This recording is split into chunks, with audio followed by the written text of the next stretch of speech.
பாத்துங்க அவர் சொல்ற திக்னஸ் காட்டுன்ற இத ராடு யார் காட்டணும்?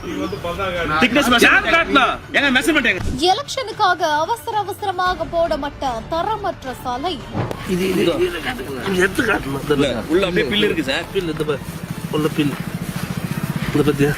நடு ரோட்டில் இன்ஜினியரை அதரவிட்ட பொதுமக்கள். பட் அவர் சார் கிளீனிங் தான் கொடுத்தாரு, இன்ஜினியர் கிளீனிங் தான் கொடுத்தாரு, நான் கிளீன் பண்ணிட்டு தான் பண்ணணும்னு சொன்னார். அவர் கிளீன் பண்ணால கிளீனிங் அது என்ன கிளீனிங் பண்ண கொடுக்குறது இங்க. அப்ப நித்தணுமல்ல, நீங்க கிளீனிங் நடக்குது நித்தணுமா இல்லையா? பாடியில் எம்ஜிஎஸ் ரோடு நடக்குது சார். உங்க பேர் என்ன sir? Raju sir. Sir Raju sir வந்து அவரே வாக்குமூலம் சொல்றாரு, கிளீன் பண்ணாத ரோடு போடுறாரு. அது அவரே பார்த்து கிளீனிங் நடக்கலன்னு சொல்றாரு. 2 நாள் கிளீனிங் எங்க நடந்தது தாண்டி போலாம்.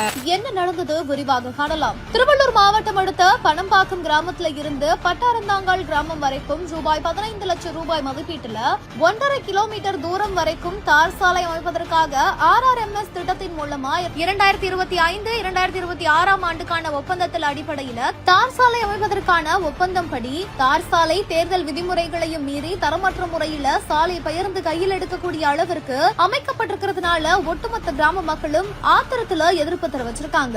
தரமான சாலை அமைக்க வேண்டும் அப்படின்னு சொல்லிட்டு ஒப்பந்தக்காரர்களோட வாக்குவாதத்துல ஈடுபட்டிருக்கிறதாகவும் சொல்லப்படுது.